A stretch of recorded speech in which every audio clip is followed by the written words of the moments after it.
The desert evening had fallen quiet, save for the faraway cry of a coyote and the lazy creak of the windmill at the Carver Ranch. Heat still clung to the air like an invisible blanket, shimmering above the sand and sagebrush. Somewhere out among the rocks, a horse neighed in distress before galloping off into the purple horizon. Clara Mays stumbled from the canyon path, her breath ragged and uneven. She'd been riding home from the creek when the rattler struck. It had happened so fast she barely saw the flick of its tail or heard the warning rattle before the fangs sank into her calf. Pain seared through her leg like hot iron, and by the time she realized what had happened, her horse bolted, spooked and gone before she could grab the reins. She tried to shout, but her throat was dry from the desert air. Her hat had fallen somewhere back on the trail, and the sun, though dipping low, still beat down mercilessly. Clara pressed a trembling hand against her leg and saw the 2 puncture marks, already surrounded by a bluish ring.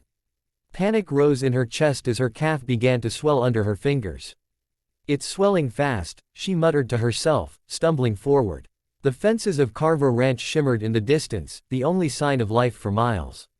Her vision blurred, but she forced herself on, dragging one leg, then the other, until her knees gave out at the gatepost. The wooden rail scraped her palm as she leaned against it, gasping. And that's when she saw him. Jack Carver was rounding up a few stray cattle before sundown. His hat was pulled low, sweat glinting on his neck beneath the fading sun. He moved with the quiet precision of a man who'd spent his whole life on the land, measured, calm, and steady. His horse, a broad-chested bay, snorted as Jack swung his lasso over a stray steer. "Jack!" Clara's voice cracked as she called out, half pleading, half panicked. He turned at once. One look at her limp and the pallor on her face, and he was off his horse before the echo of her name faded. His boots pounded the dirt as he sprinted across the yard. "Clara! What in God's name?" "It bit me," she gasped. "Rattler. It's swelling fast."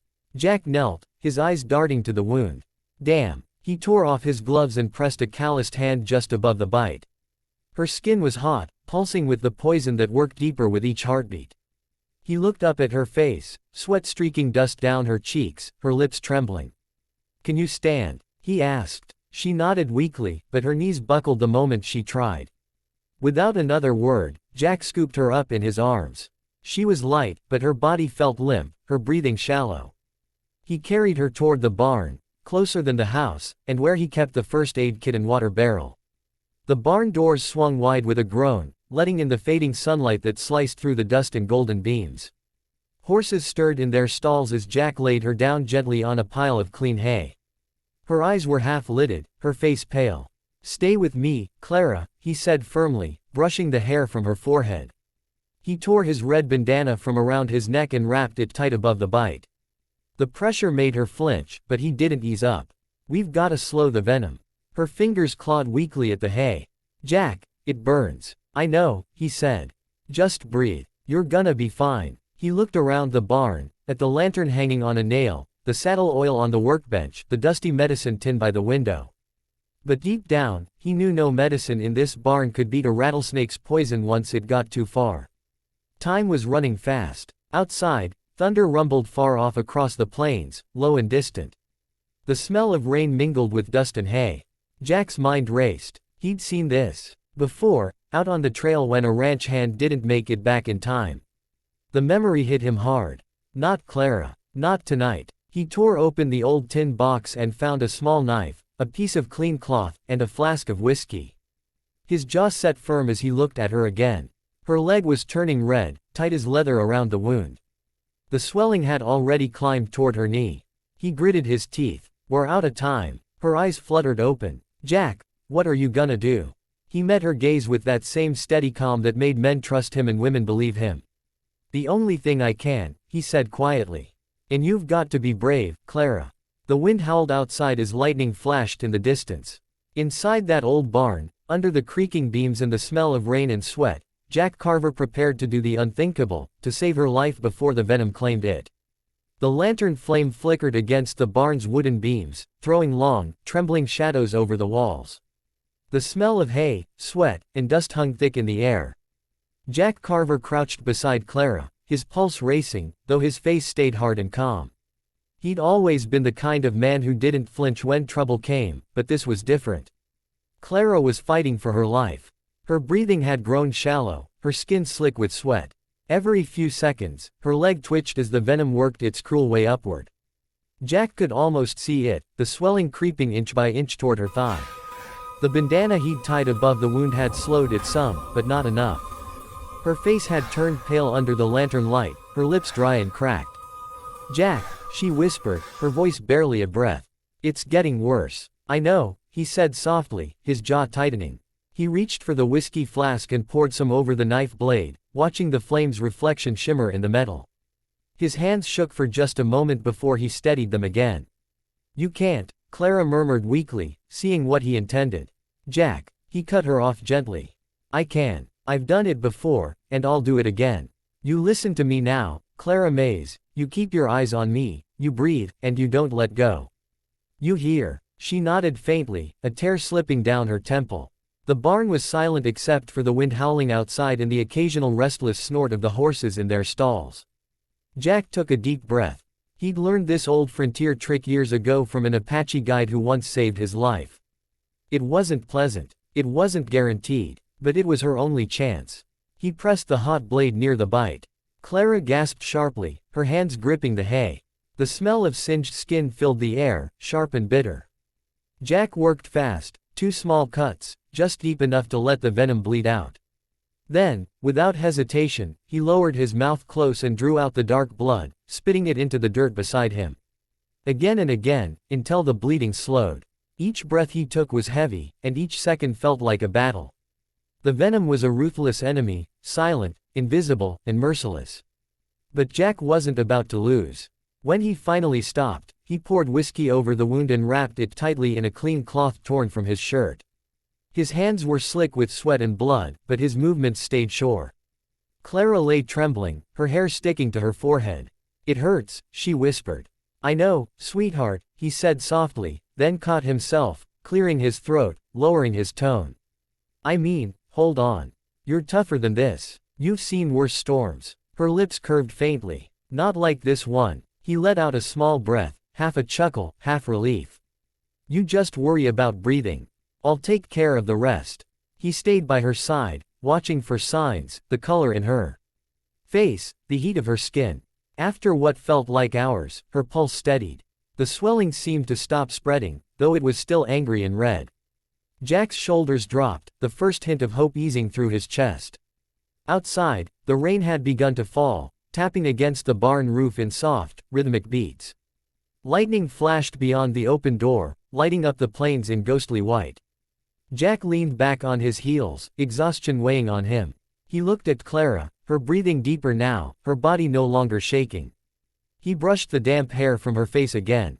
"You're gonna make it," he murmured. "You hear me? You'll see the sunrise." Her eyes fluttered open briefly. "You saved me." He shook his head. "Not yet. We ain't out of the woods. You need rest. The poison's still in you, just slowed. But come morning, we'll get Doc Harris from town. He'll fix you proper." She gave a weak nod and drifted into an uneasy sleep. Jack stayed right there, the lantern casting a halo around them both. Every so often, he checked her pulse, adjusted the bandage, or soaked a cloth to cool her brow. The night dragged on. The rain poured harder, drumming steady on the roof, and thunder rolled low across the plains. Jack didn't move. He sat there in the dim barn, alone with the smell of rain, leather, and blood, a rancher fighting a quiet war against nature itself. He thought of all the times he'd seen death out here, men lost to storms, stampedes, or gunfights. But this was different. This was something raw, something that reminded him why courage wasn't about shooting straighter or riding faster. It was about not giving up when someone needed you most. When the thunder faded and the rain softened to a whisper, Jack finally leaned his head back against a post. His body ached, his throat burned from whiskey and dust, but his eyes stayed on Clara. Her breathing was steadier now, her skin less pale. The storm outside was dying. The one inside the barn, too, had finally begun to calm. And as the last flash of lightning rolled away over the horizon, Jack Carver whispered to the quiet night, "You did it, Clara. You're gonna make it through." The first streaks of dawn crept over the horizon, brushing the desert in soft pinks and golds. The storm had passed, leaving the air cool and damp, the scent of wet sage rising from the earth. The world felt washed clean, but inside the old Carver barn, time still moved slow. Jack hadn't closed his eyes all night. He sat slumped against a wooden post, hat tipped low, hands clasped loosely around his knees. Every so often, he'd glance toward the makeshift cot of hay where Clara lay resting. The lantern had burned itself out hours ago, leaving only the gray morning light filtering through the gaps in the boards. He rubbed his eyes, gritty from exhaustion. His body ached from staying in one position too long, but he didn't care. He'd been listening, to every breath she took, every faint rustle that told him she was still alive. Clara stirred, letting out a small groan. Her eyes fluttered open, unfocused at first, then clearer as she looked around. The barn, the pale morning light, the smell of damp wood, it all came back in pieces. And then she saw him. Jack. Her voice was hoarse, weak, but steady. He lifted his head and gave her a weary smile. "You're awake." She blinked slowly. "How long?" "All night," he said, glancing toward the light seeping in.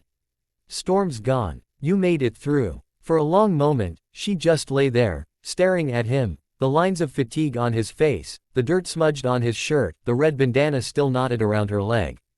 "You didn't sleep." He shrugged, eyes soft. "Didn't want to take the chance." She tried to sit up, wincing as pain shot through her calf. Jack was beside her in an instant, helping her ease up onto one elbow. Her leg was swollen but no longer purple or fever hot. The color had started to return to her skin. "You're lucky," he said quietly. "Another hour, and that venom would have reached your heart." She swallowed hard, her gaze dropping to the bandage. I didn't think I'd make it." Jack didn't answer right away. He busied himself tightening the cloth around her wound, then fetched a small pail of clean water from the corner. "Drink," he said, holding it steady as she sipped. The water was cool and sharp against her dry throat. She looked at him again, the way his hair clung damply to his forehead, the faint bruise on his jaw where he must have hit something in his rush. "You saved my life," she said softly. He leaned back on his heels, letting out a breath. "Did what needed doing. Anyone would've." She gave a small, tired smile. "Not everyone would have done that." Jack chuckled under his breath. "Well, I wasn't about to let Dry Gulch's best horse trainer die in my barn." Her smile widened just a little. "You pulled up my dress right there on the hay, Jack Carver. The whole county's gonna talk." He met her teasing with a quiet grin. "Let 'em talk. I'd rather they say I saved you than buried you." Silence fell again, but it wasn't heavy, it was calm, warm, filled with unspoken things neither of them felt the need to put into words. Outside, the horses whinnied softly as the first sunlight poured in through the barn doors. Clara flexed her leg gently, testing it. "Feels like a branding iron ran through it," she muttered. "That's how you know you're alive," Jack said. He rose, stretching the stiffness from his back. "I'll ride into town, fetch Doc Harris. He'll clean it proper and give you something for the pain." She nodded, her eyes following him as he crossed the barn to saddle his horse. "Jack," she called after him softly. He paused in the doorway, one hand resting on the reins. "Thank you," she said. Her voice was low but full, heavy with meaning. "For not giving up." He looked back at her, sunlight edging his silhouette in gold. "I don't give up easy, Clara. You know that." For a moment, neither spoke. The wind carried the smell of fresh rain through the open doors. Dust motes drifted in the morning light like tiny sparks. As he swung into the saddle, she called again, a hint of humor breaking through the weariness. "Next time I come by your ranch, Jack, I'd rather it be for coffee, not snake bites." He tipped his hat with a half smile. "I'll hold you to that." Then he turned his horse toward the rising sun, hooves splashing softly through puddles left by the night's storm. Clara watched until he was just a speck against the endless plains, then leaned back on the hay, the ghost of a smile still on her lips. For the first time since the snake struck, she let her eyes close, not from exhaustion, but peace. Hours later, when Jack returned with the doctor, the barn smelled of coffee and rain. Clara was sitting up, pale but alive, her spirit as steady as the morning light. Doc Harris examined her wound, whistled low, and said, "Well, Carver, looks like your cowboy medicine did the job. You might have just saved her life." Jack glanced toward her and simply nodded. "Reckon we both did." Outside, the wind swept through the open land, carrying away the storm's last whispers. And under that bright, boundless sky, Two souls who'd faced death in the quiet of an old barn now shared something wordless and enduring, the kind of bond only the wild, untamed West could forge. And as the sun climbed higher over the plains, Clara smiled faintly and said, "Guess you really did the unthinkable, Jack Carver." He gave a small laugh, tipping his hat. "Once more. Just part of the job, ma'am. Just part of the job."